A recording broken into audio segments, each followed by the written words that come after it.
We're live. Hey everybody, are you guys able Hey to everyone. see?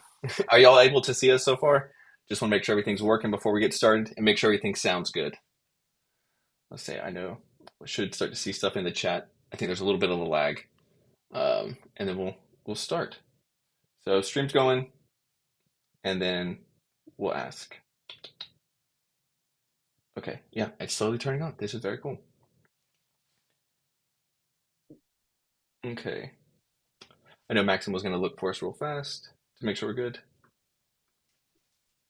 Uh, 1 second, and hear us. One thing we do because like there is a lag, we also probably could get started in just a second because I think there's like a 5 second delay, and then all right, cool, we're getting yeses. All right, we're good. Off to the races. Okay, Amazing. I am pumped. Okay, so we're gonna go ahead and get started, everybody. Seriously, thank y'all for hopping in on this Sunday. Super excited.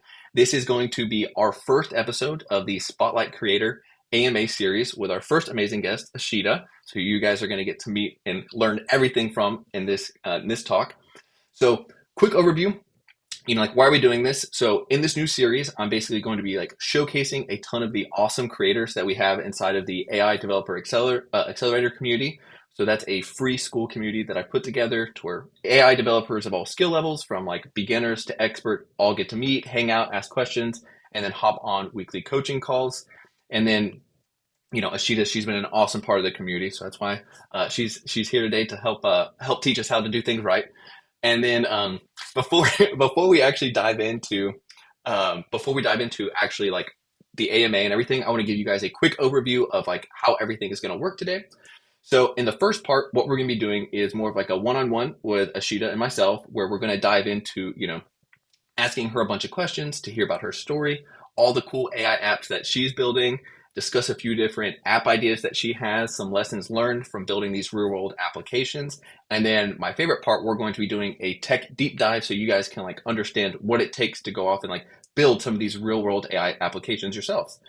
And then after we go through, us talking back and forth, this is where you guys come in. So in part two, this is opening the floor to you guys. So this is where I'd love for you guys to chime in, ask all of your questions. So whether you want to learn more about, building AI apps, actually like raising funding, anything. Ashita, she's a fountain of knowledge and she has a ton of good insights for you guys. And like I said, so whether you're a beginner or an expert, there's stuff for everything, for everyone in this call today. Okay. And my goal for you guys actually is to get inspired and go off and create your own AI apps. So that's like kind of why I want to do this series, get you guys inspired. Y'all are awesome. So, but enough of the overview. It's time to start learning from our awesome guest Ashita. So just to kind of set things up, so Ashita and I have got to talk a little bit offline, and she's had an awesome journey from working as a product manager at some of like the biggest tech companies and actually transitioning over to becoming a startup founder and working on different AI applications. So Ashita, would you mind kind of just like sharing like a little bit of your journey? Who is Ashita? And just letting everyone know who you are. Yeah, Brandon, thank you so much. I'm really pumped to be here. I love being part of the AI developer accelerator Mouthful. community. Wow, such a mouthful. Um, but so I like to introduce myself not by what I do, but who I am. I always think of myself as a creative person who's an artist who is also like very T-shaped. I like reading. I like just like I have this quest for knowledge. And basically, what that kind of led me to in my career is like I started out getting a CS degree and ended up working as a product manager at Amazon at all places. That was the start of my career. I was very curious about like what is this product manager thing, and nobody could give me like a good definition, and it just sounded nebulous, but also kind of interesting. So when I joined Amazon, I worked on what is now Amazon Supply, which is like a multi-billion-dollar business. But back then it was just like a two-person team. And I worked on everything from the supply side, really thinking through, well, if we're bringing on these third-party sellers with massive like SKUs, how do we make their lives easier through APIs, through tools, and ingest those SKUs? And I also thought through, like on the buy side for something that's a commodity. So think things like, fasteners, just like electronic components. What does that browse experience kind of look like? And so that was the first thing that I built out.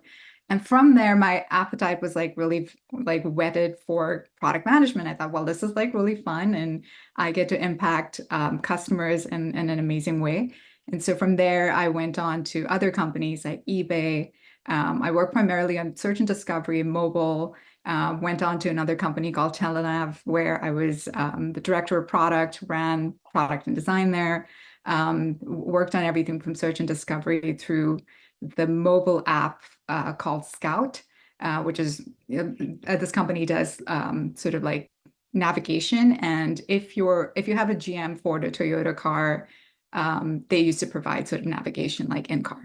So worked on that, and then ended up in all places, like at Twitter, because I was spending a lot of time on the platform.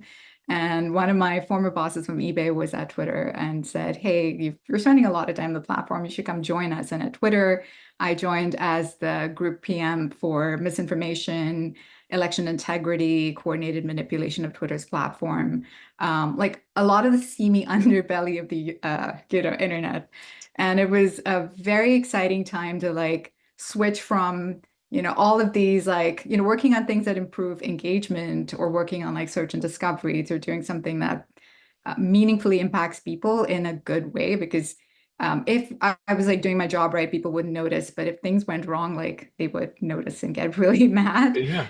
So it was like a good tour of duty. And that's then say kind of brings us to like what I'm doing right now. So in 2020 the pandemic happened, and I was like, this is such a perfect time to go out and start something, because I've Yeah. been feeling that itch and that urge.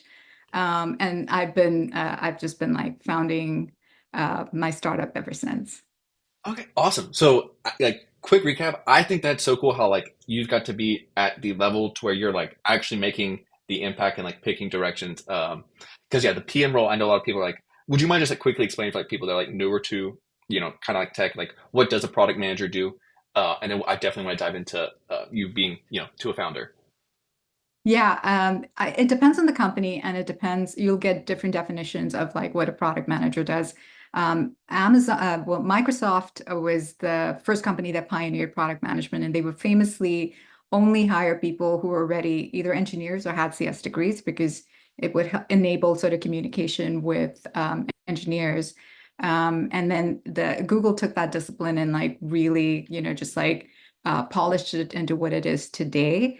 Again, they also focus on people who were very technical to join the companies. But what a PM does essentially, I think about it in like three ways. One of them is they're sort of focused on solving the right problems. Like you want to focus like what is the right problem to be Hmm. solving? Why is this the right problem, and why now? And then working with a lot of cross-functional stakeholders. Usually the triad is like a PM, an eng lead, eng manager, and sorry, design. So not a triad, a quad. Yeah.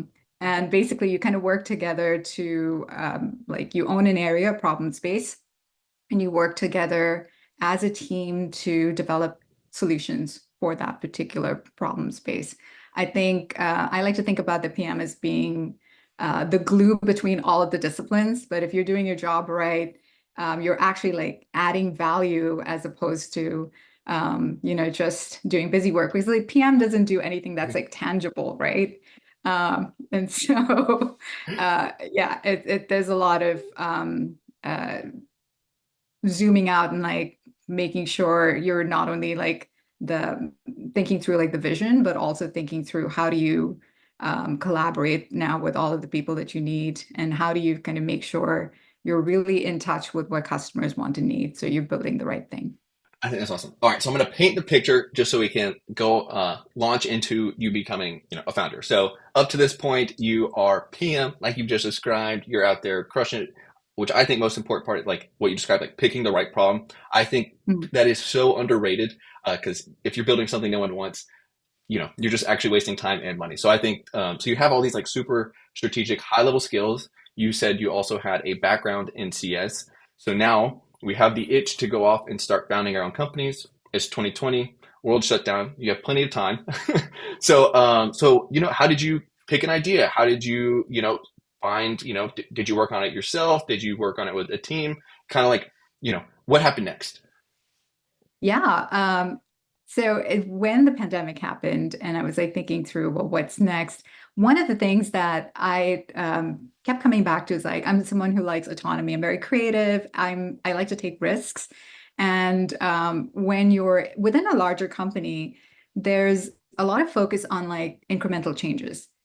People don't want to rock the boat. So if you want to like be bold or take risks or be sort of audacious, that's probably not the right Yeah. environment, you know. And so when I decided to make the jump, I knew I wanted to work on something that was impactful. So I went through like this whole gamut of initially having a co-founder and having us think through, well, what do we want to build in the consumer social space? So we first built this product called Jelly, and I eventually ended up raising money for it. But basically, it was think of it as like Clubhouse for Gen Z. And then it evolved from there.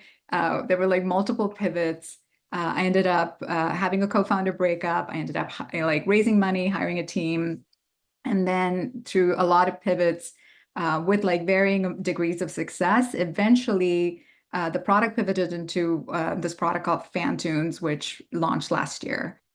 And what was like super interesting about like all of this is I kind of had to go through like how when they talk about startups are like a roller coaster, I Yeah, really yeah. got to like experience that. The full range of Um, emotions. Yeah, the ups, yeah, the downs. full range of emotions. I love it. I love it. And then just to like paint the full picture, just so everyone knows like kind of where you started and where you're going. So not only was it Jelly, then it was Fantunes, which we're going to start diving into some of these, and then the next one, Otto, right? Is Otto. Yeah. So now I'm working on Otto. Otto is an AI powered like a personal biography. And so I like to think about it as writing the chapter of your life or the story of your life, rather, one chapter at a time. And the way that works is like every day for 30 days, you show up and you talk to Otto, which is our product, and you have a conversation like you and I are talking, right? You could just talk to Otto and it takes around 10 minutes. And at the end of that, you get this chapter based on the conversation. And over 30 days, you get 30 chapters, or you have a full book. So that's what I'm working on these days. Well, real fast, because I think I'm a big fan of show not tell. And so, guys, one of the things that we wanted to do today was like kind of just like not just like talk about some of the cool things that Ashita's building, but like actually show you what a like real world AI application looks like, so that later when we dive into like tech deep dive and everything, you kind of have a great context of like what she's built, so we can actually dive in deeper into like, oh, that's how you go about building that. So I know, Ashita, do you have a able to screen share? I'd love to show everyone Yeah, what you're working on. yeah, absolutely. I'm happy to, either like do a demo of Otto or do a demo of Otto and Fantoons. Do you have a preference? Yeah, we do it. We'll do a quick Fantunes and then auto because I know there's I think more. Well, yeah, we'll do both. I think that's what people want to see. And while you're Sounds pulling that good. up, I want to answer some questions people are dropping in the chat. So got some people calling from the Philippines. That's awesome. I love everyone's calling from around the world. And yes, Mark, both of the apps that Ashita's going to be showing today, like they exist. Down in the link in the description below, there's links to both of the apps that she's working on and all of Ashita's socials as well. So you can definitely check out her over there as well. But yeah, all right. All right. Floor is So yours. amazing. So I'll just add a little bit of context to what Fantunes is and why I created this. So back in August of 2022, when like ChatGPT came out, Stable Diffusion came out, everyone was like making LoRa's and like fine tunes, and I decided I wanted to do that too. I got like really into it. Around that time, as I was like building Jelly, we pivoted the product Jelly 3 or 4 times. They were all called Jelly, and Discord decided to focus on fandom. So I had a Discord server of around 800 Harry Potter fans, and I started building out these prototypes. I would go to them every single day and be like, or actually every week rather, and share, hey, like here's some things that I've like built. And one of these things was fine tuning Stable Diffusion and on Harry Potter and like a bunch of other fandoms giving it to people so they could generate images. And then they played with it and they're like, well, actually be nice to add text. Oh, actually be nice to bring my stories into it. And so this concept of having like a fan fiction comic creator or comic, like being able to like create and read web comics kind of came up. So that's Fantunes. And this is what it looks like. So we're just going to pick a character. I will pick Hermione Granger or maybe Draco Malfoy. And as an aside, I'm a huge, huge Harry Potter nerd. So it's not even funny how much I like it. So anyways, you could pick like different styles. You could, we set it, have like different themes. And this was something that I built alongside my team. So I trained the models and like did some of the Lauras. And just, it was just a lot of fun to create this. Real quick, so did you also use Dolly and everything to, recreate all the images I'm looking at too, for all the No, different no, characters? these are I actually like hand like fine tune these models, so Okay, they're okay. lovingly crafted. That looks Uh, awesome.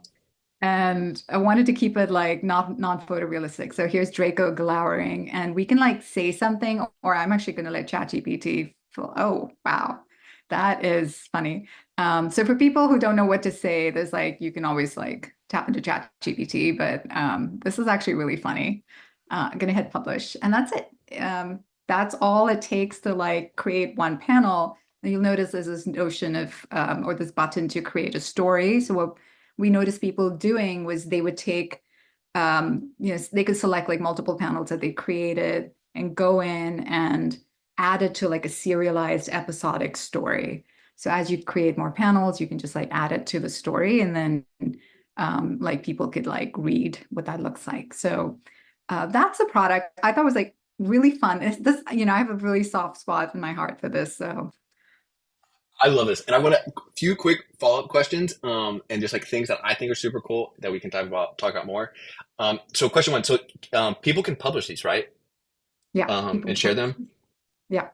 So quick follow-up questions, because like I think this is awesome for a few reasons. A, it's so cool. A few things I also want to point out. I think it's so cool how you found an audience and built with them.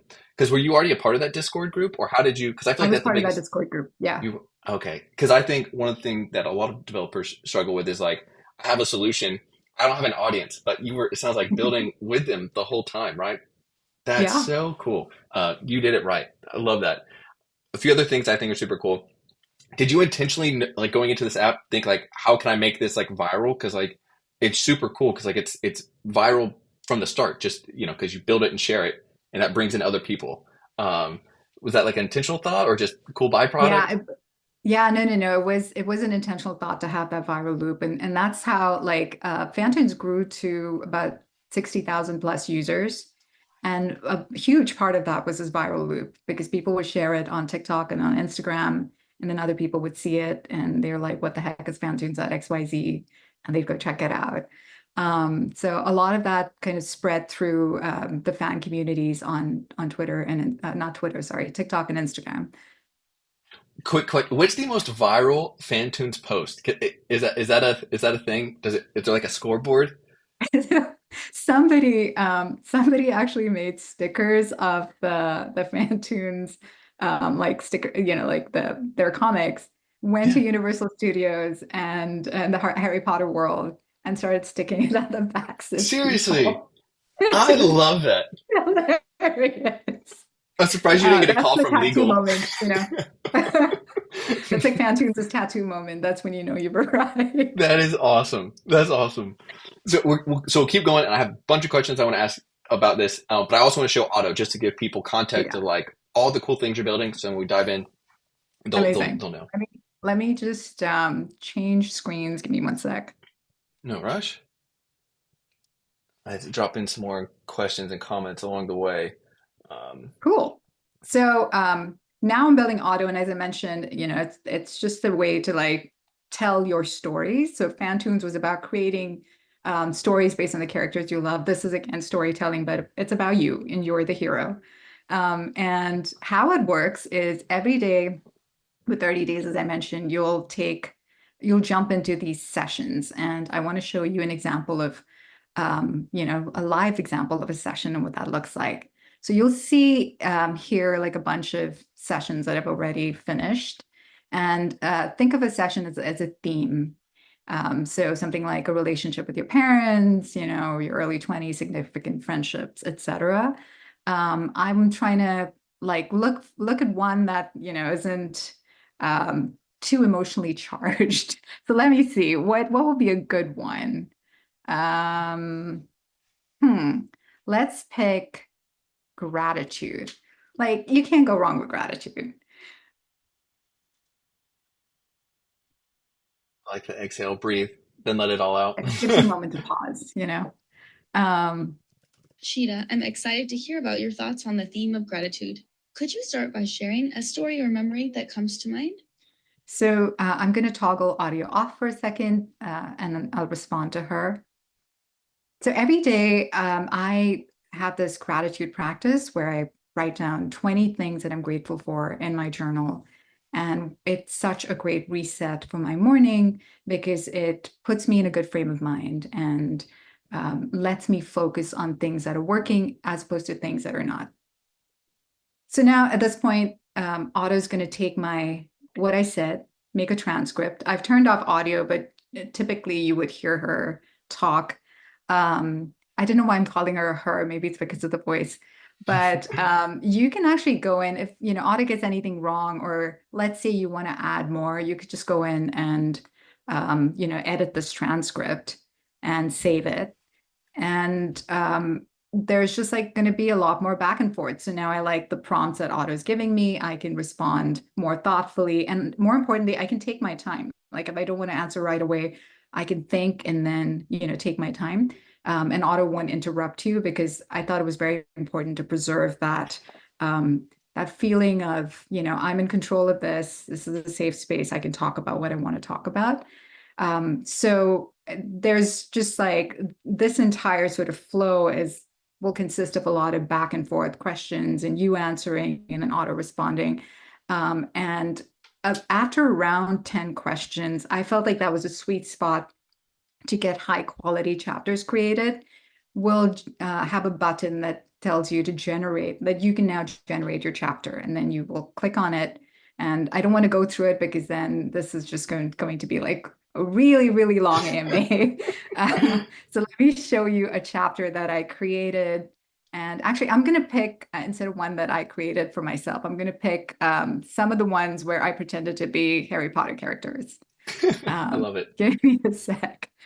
All right. We have professional blonde Lucius Malfoy.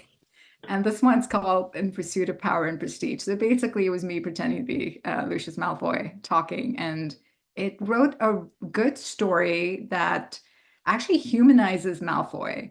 And then I decided, well, actually, can it humanize other people? I did that with Dolores Umbridge. Turns out it actually crafts really, really good stories, chapters that people want to share. This is awesome. This is awesome. So a few follow-up like high-level questions. So AI generated autobiography, that's the like category. So at the end, Biography. yeah, sorry, biography. Yeah. At the very end, it sounds like I can see we have stories, and you said it compiles it into like a full-on, is it a PDF that's the end result, or what's the final outcome that people can like read through? Yeah, it's just going to be a digital set of chapters that you can go through. I think that would be sort of a really good way to like consume the content. I'm thinking through like a couple other like UX paradigms, none of which I've shipped yet, but what if it could actually like feel like a book that, where you turn the pages. But yeah, it's like some sort of like way to consume everything right now. It's just like you're just going to see a list of those chapters and you can click through. I love this. I love this. All right, so I'm going to go a little bit more high level because this app, there's so many moving parts. I mean, both of your apps, there's so many moving parts. So I want to like dive down into like kind of what's going on. And guys, feel free if you have any questions along the way to chime in. I'd love to ask them to Ashita as we go. But so for this app, I understood. Sorry, in the previous app, I understood you're part of a Discord audience. All Harry Potter fans hang out. It'd be cool to generate fan art. What about for Otto? How did you come up with the idea? Is my first question. Yeah. So I went through a similar process, but with one major difference. So the process that I went through as I was like creating Otto was every day, or rather every week, I would ship a new project, something small. I would make a TikTok video. I post it on TikTok. I post it on Twitter. I get feedback from people, and I take a look at like what resonated. I did like small agents that I built, like really like, prototypes that were on my local host, but I could just Yeah. like make a video about it and test for resonance. And then the piece that is very personal about Otto for me is my grandmother passed away a few years ago, and I was very close to her. I loved her a lot. And I wish there were all of these questions that I wanted to ask her, and I wish I could have asked her those questions. And so I started thinking about, well, wouldn't it be nice if I could build something even for myself to like gather my stories and share it. And then I started talking to friends and other people and even like sharing the idea broadly on TikTok. And that sparked some interest from people who would then talk to me and tell me about their journey in documenting the lives of their parents, or that they wanted to document their lives for their kids. And so I was like, well, let's actually like validate this idea. Is there any there? Does anyone want it? So I built like a very stripped down core loop where you could create an intro chapter, and that whole thing would work like end to end. So you go through, just the back and forth, etc. I put a pre-order page, and then I launched it on Product Hunt. And my thinking was, well, if at least 10 people buy it, then just a pre-order, then I'll keep building this. And then That's I passed that number. I exceeded the goal. I was like, well, okay, there is some there there. So maybe I should just like build out the rest of it. And that was a validation behind it. So it was, again, it wasn't as much like building an audience expressly and like testing with them, but I did like co-create with Twitter's audience, or like with TikTok's audience. so I want to, because I think this is the part where like most people find like I love this because it's going from like an idea in your head to like some like people have like actively given you money. Like there's so much that happens in that. Like it sounds simple, like oh yeah, just build and sell an app. Like it's simple to say, but there's so much that goes into it. So I want to say it back to you and just like please let's dive into all the different parts that you think people would find interesting. So to start off, just kind of saying it back so I understand. To start off, it sounded like you were building the app locally on your local machine, but along the way you were self-marketing as you built. That's on TikTok. It was Instagram too, or mostly TikTok. No, just TikTok and Twitter. Which one, out of curiosity, which one did you kind of find like people really resonated with? Any luck? Any advice for people building and sharing Twitter, apps? Twitter. Twitter. For some reason, it was Twitter in this instance. Like on TikTok, I got a bunch of feedback from people, and then I would just like DM them and talk to them. But on Twitter, it was just like more widespread. Okay. Okay. All right, guys, take notes. Build and share on Twitter. All right. All right. Yeah. So then, as you're building along the way, how long were you probably building, going from like just a regular idea to like something, to where you could start sharing it on Product Hunt? How long would you probably say it took to build something? I would say it was like end to end, it took me about 2.5 weeks to 3 weeks of like having that refined. I actually gave myself a deadline. I was like, this is the day I'm going to launch. I publicly committed to it. So I couldn't go back on it. I had to make it work. But then right before that though, like when I made small features or was thinking about things, you'd share that progress on TikTok. I make Mm. videos like, every week as I kind of move forward, or when I had like a good feature that I wanted to share and talk about, I could just like make a video. I love But that. yeah, end to end, 3 weeks.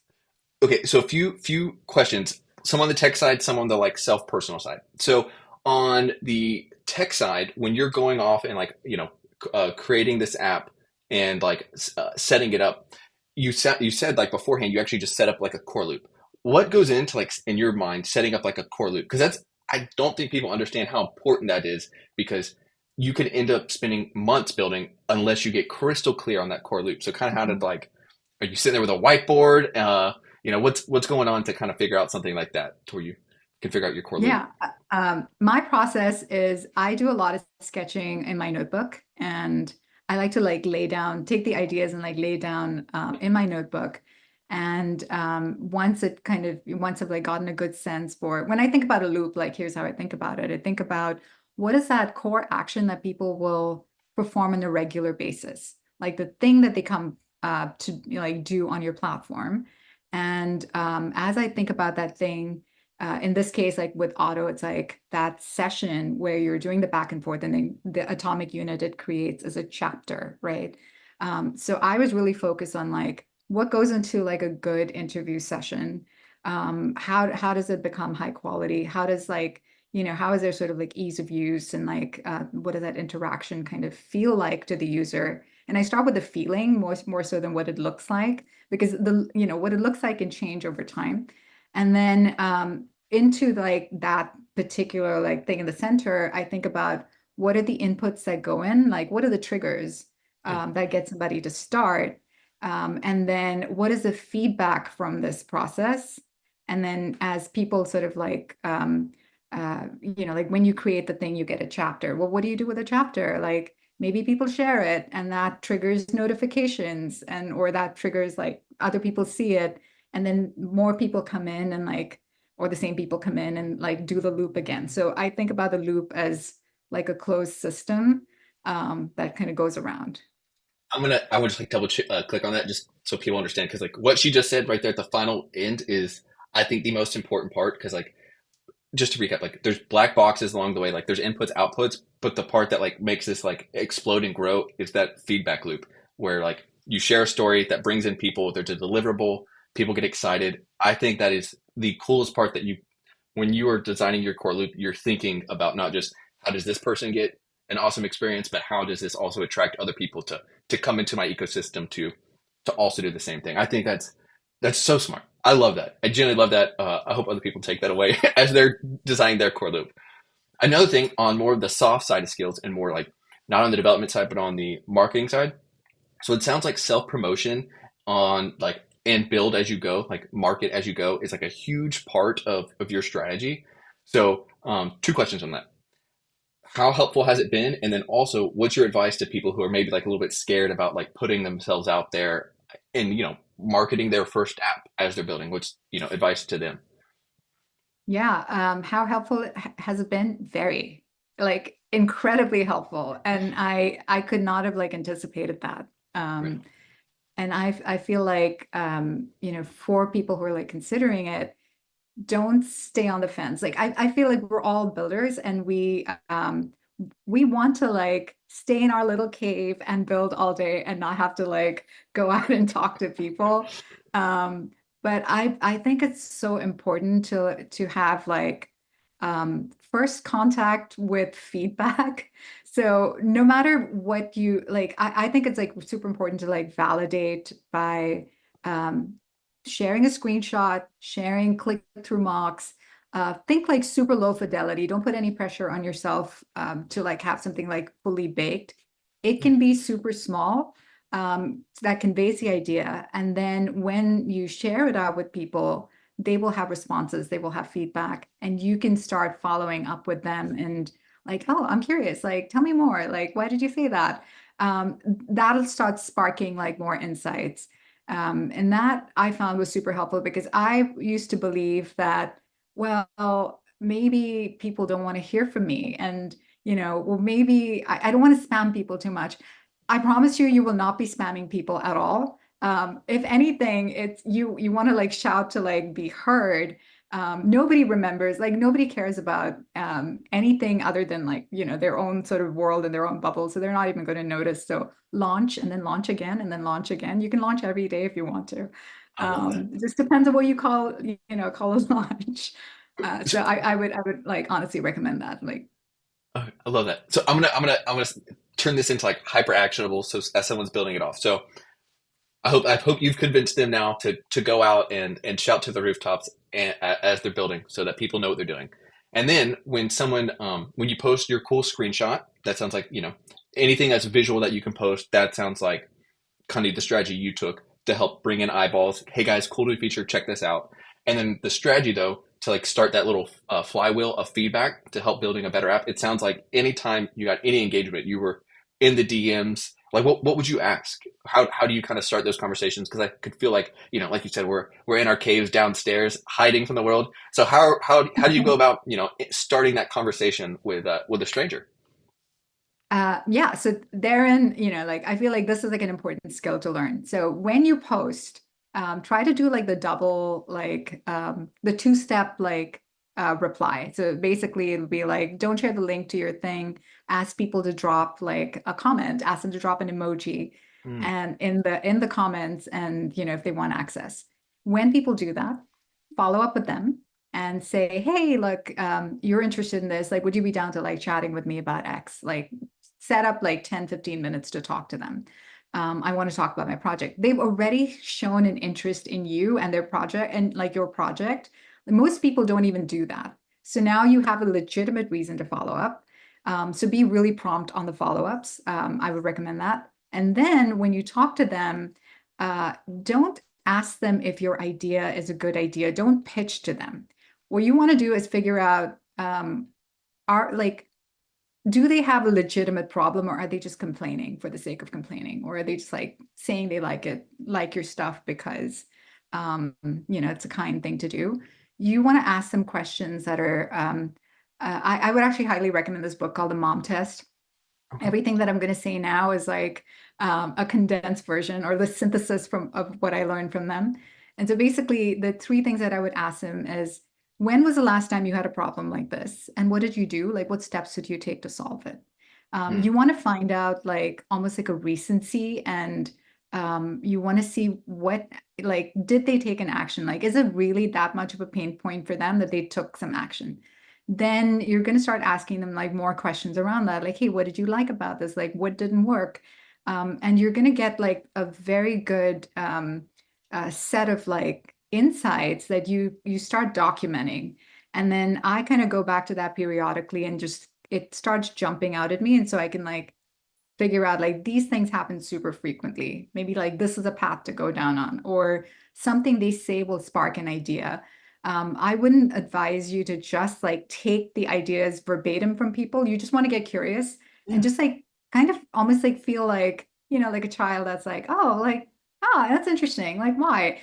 Don't defend your project. yeah. They're going to ask you questions. It's okay, like, to just be like super low ego. Just don't defend your project at all. Listen to their feedback and then chime in with, I'm curious. Like, you think that? Like, why do you think that? I love the child curiosity and the low ego part of that. I think are so important to like. I'm so glad you mentioned that because I know a lot of time people get, you don't like it, or like, no, you're wrong. My idea is right, which is like defeats the whole purpose. So I love that you mentioned those because I think those are super important. And you also mentioned the Mom Test, phenomenal book. But are there any other books too that you like think people like, developers, founders would also that have been super helpful to you that you would recommend to other developers? And after this, tech deep dive, by the way. Yeah, yeah. So in addition to the mom test, I think a few years ago I read the Jobs to be Done framework, which I really liked, which also kind of breaks down like how do you think through the pain points that people have, Mm, right? And the mom test is kind of a really good way for any type of app that you're building to kind of follow up with the right sets of questions. Other books that I think are really good as a founder, I really liked I like Jake Knapp's book on design sprints.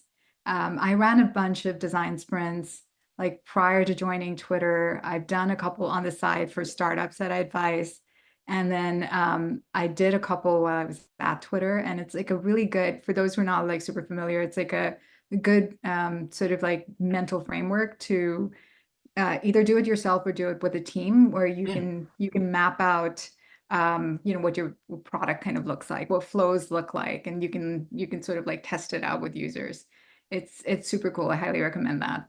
It sounds like you kind of did that when you're doing like your core loop too. Like you were just doing a one person, design sprint because you had the Yeah, end date yeah. and everything. So I love that. No, you're giving me homework. I need to buy them and get some Audible books going on after this. I love that. So one thing, because I know I still want to make sure everyone has time to ask plenty of questions. I'd love to do a quick tech deep dive section. And this is where we're actually going to get to like nitty gritty of like, okay, you're an AI developer building real world AI apps. So first question I want to start off with is like, so what tools are you using to help you move faster and that you would recommend to other developers to use to, speed up their own development journey? Honestly, Cursor and Claude. I used to like I was like stubborn and did not like move to Cursor until I want to say like January or February of this year. Which in retrospect, like once I started using Cursor, it really unlocked like a whole bunch of things for me. Like it's so I really like how I can just like set up like very quick boilerplate. And if you like give it a well-defined like function name, it'll just like autocomplete things for Would you you. mind, for people Um, who might not be familiar with Cursor, what is with it? How is Cursor. it helping you? Yeah, so Cursor is a fork of VS Code. If you've used VS Code, it looks exactly like VS Code. It's an IDE, and it's the thing that's like special about it though is like it is kind of hooked up to a bunch of different LLMs, and it can take a look at like your entire code base. And as you're coding, it can like autocomplete for you. It can autocorrect. You can ask it questions. You can give it API docs, for instance, which I do. And if I don't want to read the whole thing, I'm like summarizes for me like what are the different calls that I can make. And then it's just like coding focus. Think of it as like a coding focus specific AI app or IDE rather. Oh, that's awesome. And then, so Cursor, all right, cool that you're typing in your IDE. It's helping you move faster. What are you doing with Claude? How is that helping you move faster as an AI Yeah, developer? so with Claude, so this is like my go-to. I'm currently the way I use Claude is I actually go to it and I'm like, hey, like here's a thing that I want to build. I won't give it the entire thing that I want to build. I'm just going to be like, here's like a specific like maybe it's like a function, maybe it's like something that I want to like learn and do better.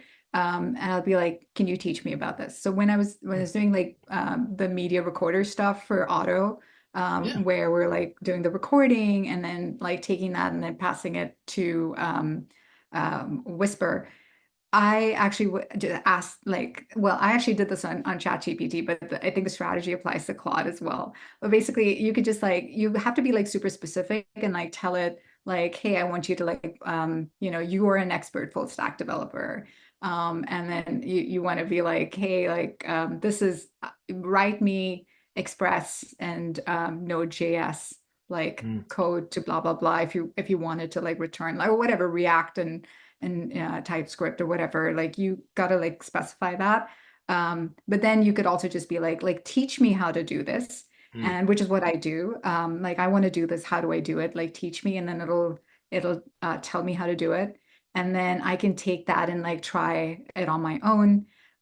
If it generates code for me, like one important tip is like read through it, hand type it. So Mm. you develop muscle memory and then you could be like, okay, like I understand like what this code does, delete it, rewrite it like in your own style. I feel like it just like makes that function like so much stronger, and you're Yeah. not going to be overly reliant on asking like a Claude every time you're stuck. Like at least, you could still use some of your faculties.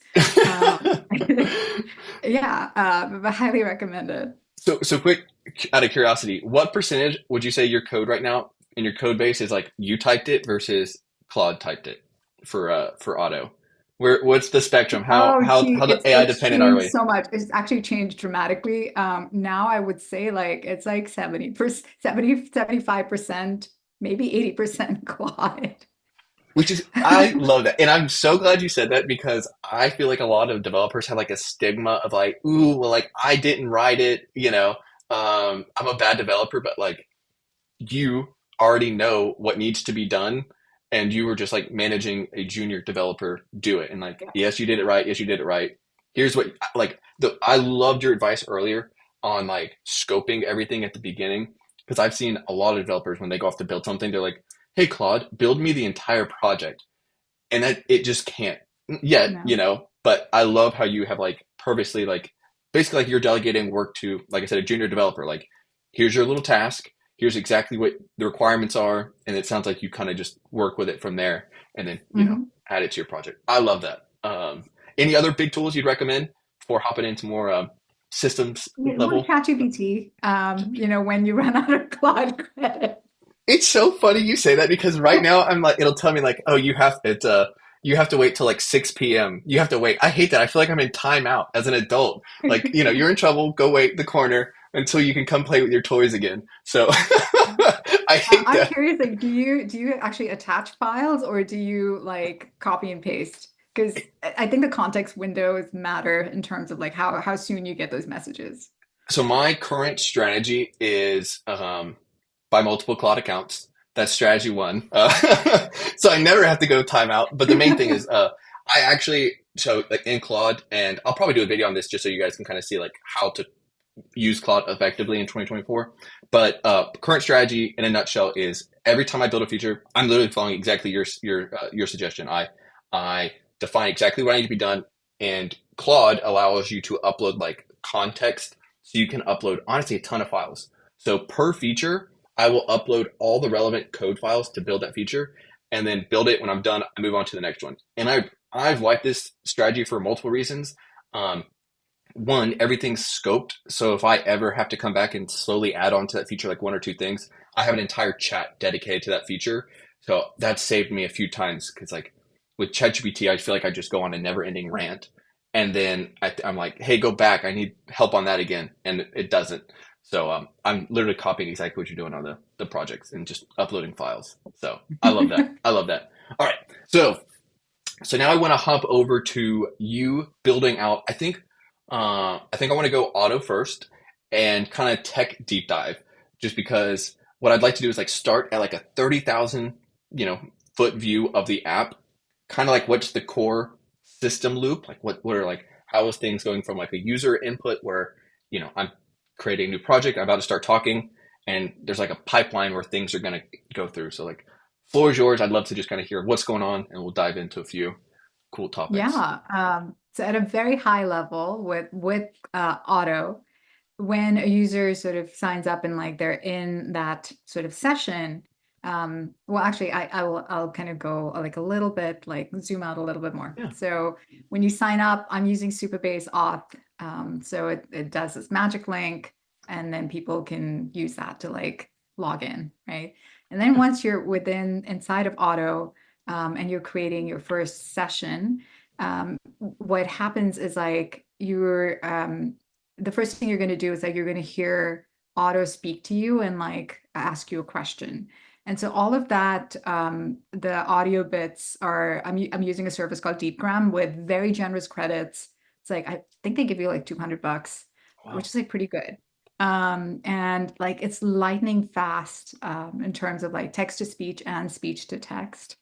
And they've got a bunch of different voices to select from, so you can go in and customize like all of that.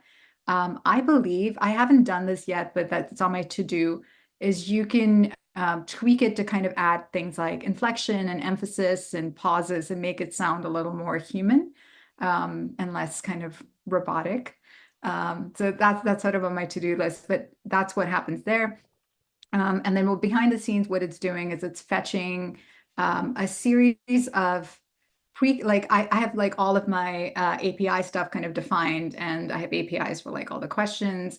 And so what it does is it kind of calls this particular API, and it will kind of come up with a bunch of predefined questions that I have initially set for that particular like session. And once a user like responds to it, so when you respond, you're recording your voice. I'm using like just like media recorder APIs, and taking that and then packaging that and sending the audio file to Whisper for a transcript. And so then the transcript comes back, and that transcript is fed back to the LLM. And I use for the questions, I'm using Grok, and I'm using Llama. I think I'm using the 70 billion model, and it kind of, just like we'll take the transcripts and then decide based on the user's response, what is the next best question to ask. So then Mm. the LLM, like it's like an interleaving of like predefined questions, LLM questions, predefined LLM. It just kind of interleaves. And so then when the question like comes back, then you get a response. So like that piece is just the back and forth between, that API that I wrote that will kind of orchestrate between like all of these different services. And then once you have about 10 like of these like back and forth questions and answers, we'll just like let you know that you can generate a chapter. And so when you do that, again, like it's another API call to like my backend, which will orchestrate all of that. And like behind the scenes, that calls Claude Opus. I tested Sonnet. I did not like the quality for like what it produced, but basically it will take all of the transcripts and then essentially feed it into Claude and ask it to spit out a chapter. And then that chapter comes back and then it's kind of formatted, just like on the front end. And yeah, that's pretty much like that whole end-to-end experience.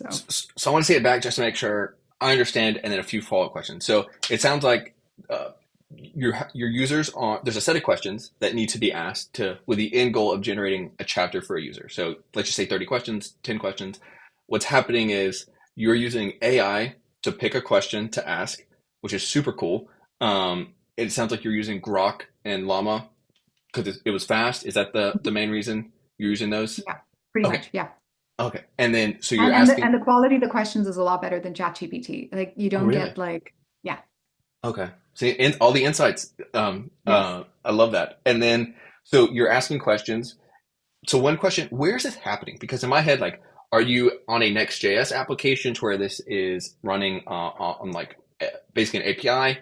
These might be longer running things. Is it running on a separate server somewhere else in the cloud? Because like more technical, I guess.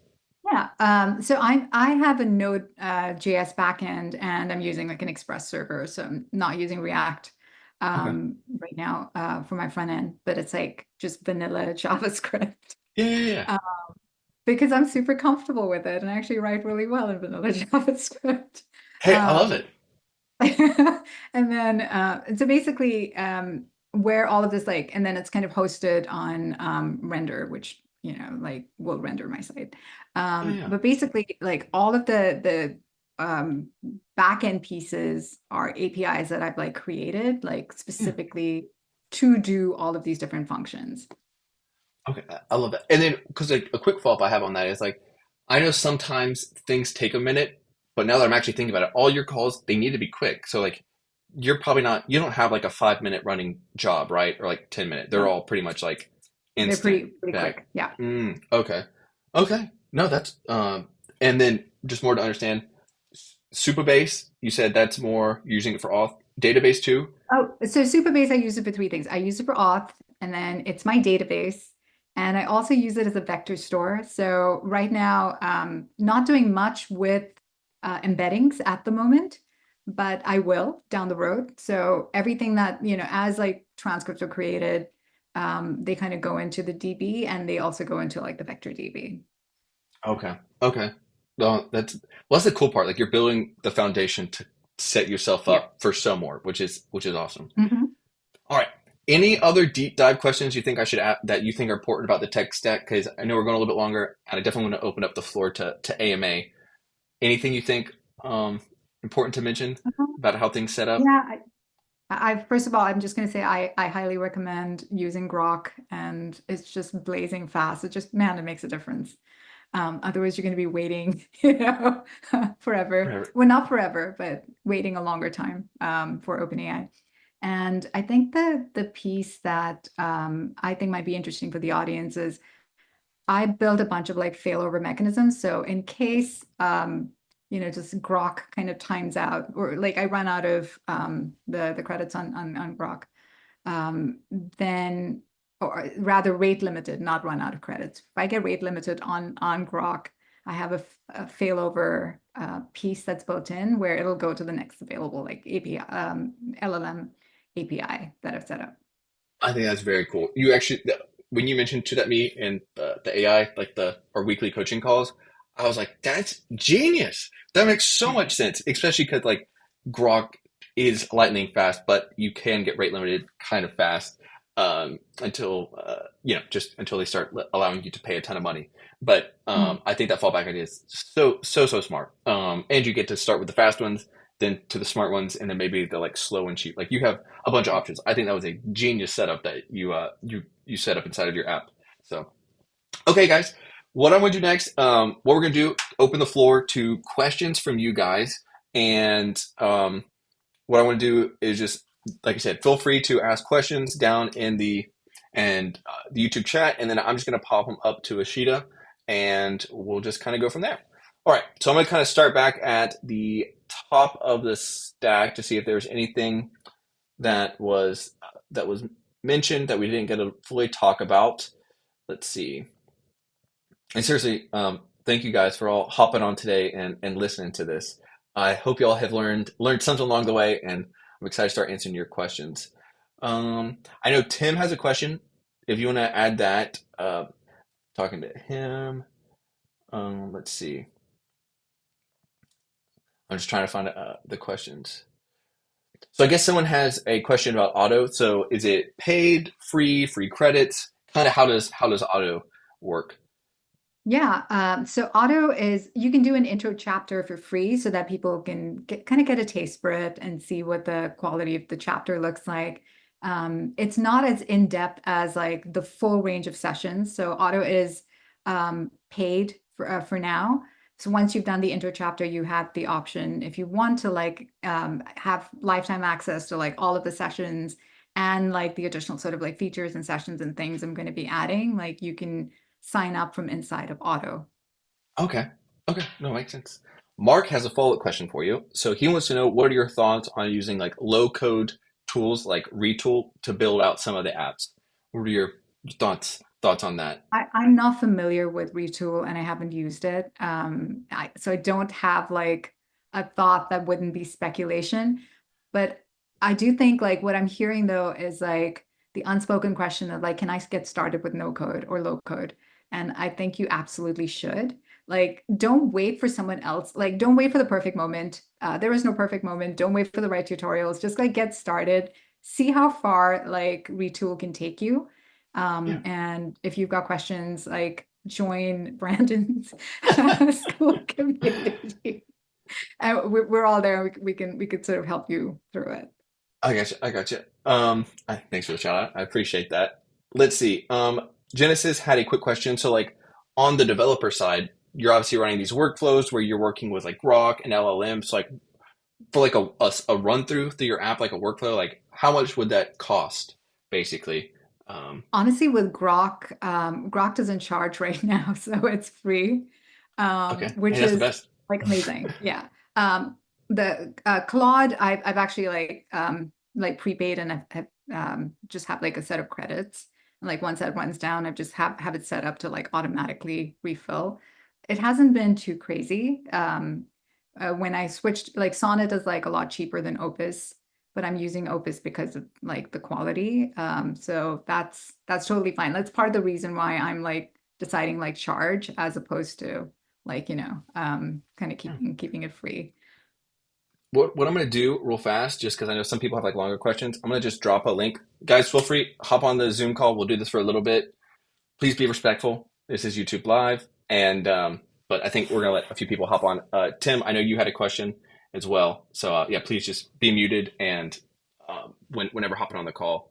But all right, so keep going down questions while we're waiting for Tim to hop on. I see a question from Genesis where they ask, well, do you do any observability, traceability stuff, and how do I test and improve my prompts? I'm doing very light evals, and basically, that I kind of take a look at like the prompts that I'm running and just kind of run it and try to figure out what can be better. But I feel like what's worked for me even better than just like running evals is going in and tweaking the prompt. Every time I tweak the prompt, because it's not satisfying a particular use case or I think about something else, I kind of keep a record of that. Once I have enough of those, my goal is to figure out how to like fine tune a model so that it does just the custom thing that I wanted to do. Awesome. I was like, yeah, I know there's a bunch of other chats and question. Tim, do you want to go first with your question, and we'll hop back to a few in the chat? Tim's awesome, by the way. If I don't know if y'all got Sure. to Thanks. fully meet each other. Thanks for doing that. I appreciate it. You know that I'm a little bit wordy. So anyway, I prepared a little bit. So Ashita, I have 28 years of experience in software engineering. I'm passionate about teaching software teams and fellow entrepreneurs to fully leverage AI to basically use it to disrupt, disrupt markets, disrupt outdated traditional software engineering practices. I'm also building AI-driven tools geared towards transforming the software product lifecycle. I started a YouTube channel about 3 weeks ago, teaching engineers to use AI, and it's doing very well. Thanks to Brandon's YouTube coaching, by the way, man. You gave me like 2 points that just made it like skyrocket. Thank you, man. Thanks, man. I also formed an LLC, stood up a website, have a business plan, started a newsletter. It's doing very well. So things are rocking and rolling. What do you have any advice for me? Like, what should be my next step? I'm a solopreneur at the moment. Where should I go from here? I think that's a very sort of open-ended question. So I'm going to, punt it back to you, and I'd ask you, like, what is your goal from setting up like the YouTube and the coaching and like thinking through ways to like disrupt the market? Where do you see, sort of like yourself going, or like what do you see sort of like happen like a year from now? So what I think is a lot of software engineers are discounting the power of using AI, right? And in fact, I know that a lot of my colleagues are. There are a lot of builders building using AI tools, but a lot of software engineers and not just software engineers, all the way from the product manager to the DevOps to the operations, everything. There's a lot of potential there, and I think that what I know we can do is especially for like entrepreneurs, folks who have had great ideas. We can actually revolutionize the way that we develop software right now, right? Using the current AI technologies. And so what I want to do basically is I want to sort of evangelize that message. I'm not avoid the hyperbolic, like AI can do everything. The truth is, it's not useless and it's not a panacea. And I'm trying to get that message out. And then I'm trying to also teach engineers, and a lot of beginning developers through senior developers are really starting to like gravitate toward my YouTube channel. So there's traction there. So I'm trying to evangelize, but I love to teach. Like I love when the light bulb moment goes on and people see, aha, you can really use something like this, and I can kind of transform this. And even more important, like people who have had ideas for building products similar to what you're doing now, but have been kind of stalled on it in the past. I want to teach, especially those folks, how to use that to get to market faster, to make it easier, to reduce the friction, to save cost. Basically, I'd love to teach some entrepreneurs how to do this and disrupt markets, right? And kind of like shake it up a little bit, because it's coming anyway, right? You're going to have the 2 or 3 person organization that does this. So I want to help people do it now. And also build some products to help the engineering process as well. But mainly right now, it's about teaching and transforming. So I want to actually help to accelerate that transition for people who really are open to hearing it. I hope that makes sense, but that makes a lot of sense. And your face lit up when you were talking about teaching, so I could see that you're really passionate about it. So that's always good to see. My 2 cents is, I think you're doing the right things where you're building an audience and you're building, kind of evangelizing, the use of like AI tools and how that can like help people in their workflows, especially software developers. You'd mentioned reaching out to entrepreneurs, but also helping sort of like senior developers, junior to senior developers, like figure out like what can they do with these tools. And that to me sounds like 2 very separate audiences. And I would just get like very clear about, well, which one do you want to focus on first? Because like if you're going down the road of helping entrepreneurs that are trying to figure out, well, what can I do with the tools right now to kind of get started and kind of make a lot of progress. That's a different route And you could do that really well through a bunch of different experiments. Like you could kind of create a school community similar to Brandon, and then have people on there and just like coach them for like n number of weeks. And like at the output of that, of those n number of weeks would just be a demo, a live public demo that they would share to their socials.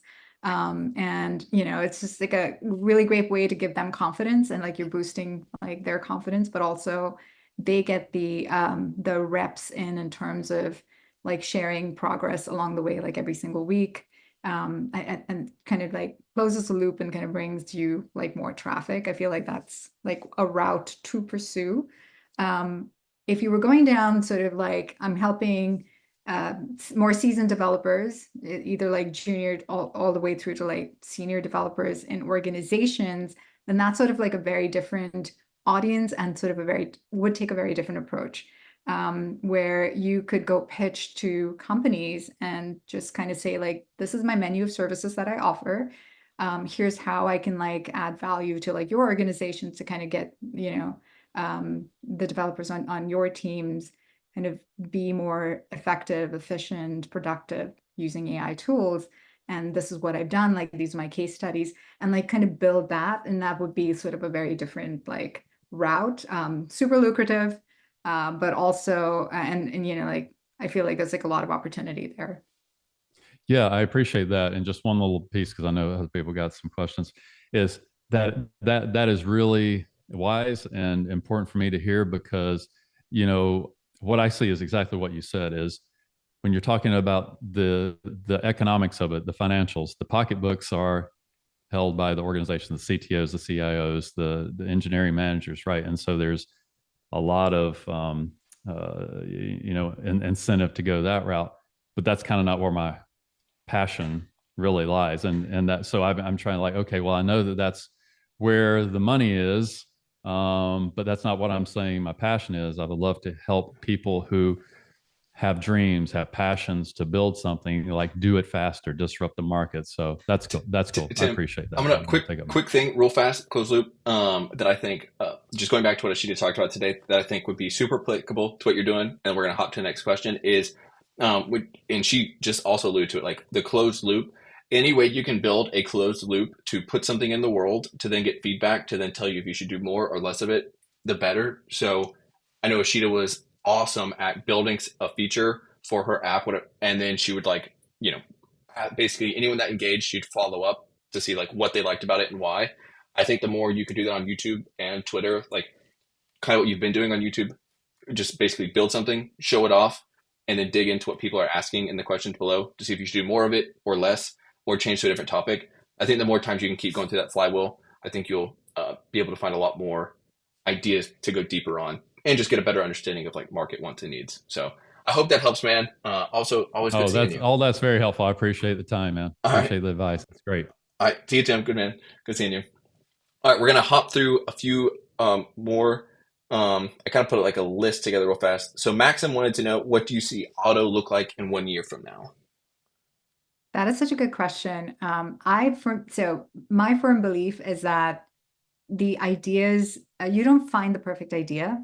You always like, through a process of almost alchemy and transformation, you forge that idea, and you sort of, and I'm actually going to borrow this term. Ideas are forged, not found, from my friend Farza from Bill Space, who kind of is like very fond of saying that. And basically what that means is you pick an idea that you resonate with, and you continue building, you listen to feedback, you iterate, you go back and get like another cohort of users, launch, learn, iterate, etc., so on and so forth. And that means the day 365 version of Otto is not going to look anything like the day 0 version of Otto right now, right? And so I don't know what will happen a year from now. I wish I had a crystal ball, but what I actually find now is it's easier for me to kind of like, I've been doing Otto for like a couple months now, right? Building for a couple months. I can see at most maybe like 4 months out, like double the 2 months.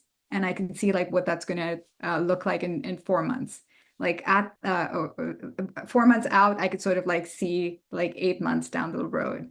But I feel like what I would like for the product to evolve into would be a place where, as you sort of share, like the story of your life, there's all of these like different pieces, like you can interrogate your memories, because we're at the end of the day, we're storing your memories. What if you could like interrogate your memories? What if you could, like talk to them? Would that even sort of be valuable? Where you could sort of like use the experiences of like old you almost as a coach, and be like, well, like given these scenarios, based on what I've done, what should I do? Um, Things like that would be like super interesting and super fun. But I think more tactically, I would like to like explore offering like more localization for Otto. That's something that people have, excuse me, something that people have asked me for. And a couple other things that I do want to add are things like allowing people to maybe have ongoing longer journeys with Otto, because that's something that kind of keeps coming up. And what that means is, as opposed to it being a book, like there's a way to record, their kind of life in perpetuity, as they're living life. Yeah, it's like a never-ending blog, kind of Like a never-ending yeah. blog. I Yeah. love that. I love that. So there's a bunch of questions. I'm not sure which ones are catching your eye. There's some above where I kind of called out the order. There's a few more above that, and there's some below. I want to be, whichever ones you find most applicable. How do I take a look at the top questions? I don't see an order per se for the questions. I'll just like read a few out to you. Feel free to grab which one. So Max was basically saying like, love the chat. Can you share your journey from Mumbai over to California? What were some pivotal moments? That's one. What do you use for just like thinking and brain dumping app, like your ideas? That's another one. And then and there's a bunch more. So and then let's try and see. Maxim wanted to know, what do you use for deployment? Okay. Let me try to answer those, and then we can take a look at the others. Yeah, go for it. Maxim, I use Render for deployment. I think I mentioned this to you in one of the coaching calls, but I use Render, and we can talk more on Tuesday. And I think Max had a question about my journey, and somebody else had a question about what was the middle question? Oh, just keeping up with your ideas. Like, how do you keeping up with ideas? I dump everything into Apple Notes. Not Notion. It's just I need to have like a really short, I need to have a way to like find all of these ideas that I've been collecting. I collect trends and interesting ideas and insights and things, and I put them all into Apple Notes because I can go in and search for them. And it just helps me just like really narrow my focus. So that's what I do. And we can talk about like, the reason why they're like the reason why defaults kind of like matter. It's just like convenient, and I kind of go there. So there's that. And then I think to Max's question, sort of my journey was, as I was growing up in Mumbai, I was like a child that asked a lot of questions, that really good role models of my mom and my grandmom, who were very ambitious, very fiery women. They encouraged me to read, encouraged me to ask questions. And then as I was growing up, though, I was into things like I like to just like make games. I like to read a lot. I like to, I started like coding like really, really small sort of like fun games when I was like younger, like in my teens. And the world around me, though, would say things like, well, be less ambitious and be more girly. And I was like, I was sort of facing this conundrum where, do I conform to what people want me to do, or do I just like follow my dreams? And I decided for me, that meant kind of moving to the US, getting my master's degree.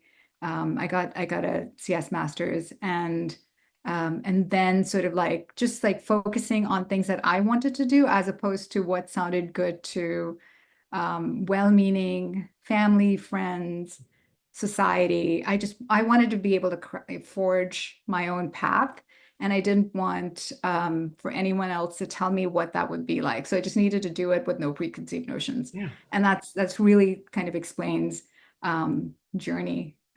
So I think that's so I don't cool. know if that helps. I think that's cool. I think that's well, just I always love and respect when people are like, here's what I want to do, and then just go do it. You know, like it's your life. Like go. You know. So I love that. I love that. That makes me excited. All right, floor is yours. There's I don't know how much time you have left. I don't know if you have another 5-10 minutes, and then I have a couple more minutes. I actually saw somebody ask a question about audio, and I don't see it. I don't see it here, but they were asking, I think the gist of the question was, what do I do with like the costs of like text to speech? yeah, Whoever asked that question, would you mind just like sharing it, like repasting it in the chat? I'm trying to find it. I'll look for it too. Just I know someone was saying that they concur that DeepGram is awesome. I saw that one. I haven't seen okay. the other one. Yeah, for the person who was asking about, well, they wanted to be able to use text to speech and speech to text. DeepGram is awesome. Highly recommend them. They're very like cost effective. So you could try, and they have robust APIs. So if you're using no code, low code, see if you can like use, and they're integrated with DeepGram, see if you can like use them or use their APIs. I gotcha. I'm trying to think. I saw. I found it. It was Raymond who said they're looking to focus on building AI agents for coaching, but find it expensive at TTS. And actually the question is was the question that if you use no code, low code, people are going to think it's easy to make and might not test it. How would they know? Yeah. Unless you put a label on it, literally no one would ever know. So I love that. I love that. As long as it helps them solve a problem, like you're actually adding value to the world. So you should just go ahead and do it. Like, what's the worst that can happen? No, you're doing it right. I love the idea. Just put it out there. And yeah, who cares? You're doing it right. All right. I guess I think that we'll probably wrap up questions. I know we've gone a little bit over time anyway. So seriously, once again, thank you for hopping on today, dropping all the wisdom on us. I hope everyone got to learn a little bit of something, whether cool about your journey, how they can go off and build apps. I know some people are like, I just heard about Cursor, I'm downloading it. I think that's awesome that people are like already taking action of like all your your advice. So before closing though, where can people find more about you and follow along for your journey with building Otto and all your other cool adventures? Yeah, so I live on Twitter. So you can find me on Twitter, and it's literally my first name, Ashita, with an A at the end. So Ashita, it's like kidding, but you can find that, find me there, and I post all of my projects there. And then I'm starting to do a lot more on TikTok. I have an account called @AshitaBuilds. It's kind of dorky, but that's the best kind. It's creative, it's fun. And then if you're looking for Otto, you could find it at autowrites.co. Okay. I think I have all those links down in the description below. But yeah, so definitely, I think all those people will be able to find. But yeah, seriously, thank y'all once again, everybody, for hopping on the call today. Seriously, thank y'all all for asking awesome questions. I hope we got through most of them. And just quick plug recaps. This was like the first episode in the AI Spotlight Creator. Basically, what I'm going to try and do every month going forward is we have the AI Developer Accelerator community. It's completely free on Skool. It's a great place to go meet other awesome developers. Tim hopped on, Ashita was on. A lot of people in the chat are also part of the community. So it's just a great place to meet, hang out, ask questions with other people, who love AI. And then we also do like weekly coaching calls every Tuesday at 6 p.m. Eastern time. So it's a cool time to like celebrate wins, ask questions, and everybody kind of just tackles a problem together. So it's honestly amazing to watch. I nerd out every Tuesday. I love it. So seriously, thank you guys. Please join. It's completely for free. I'll have a link to it down in the description below. And yeah, I think that's it for the episode number 1. It was a banger. This was awesome. So you set the bar high. I love it. Awesome. Good to hear it. Thanks, Brandon. And thanks, everyone. It was great meeting you. All right. Bye, guys. Have a great one. See ya. Bye.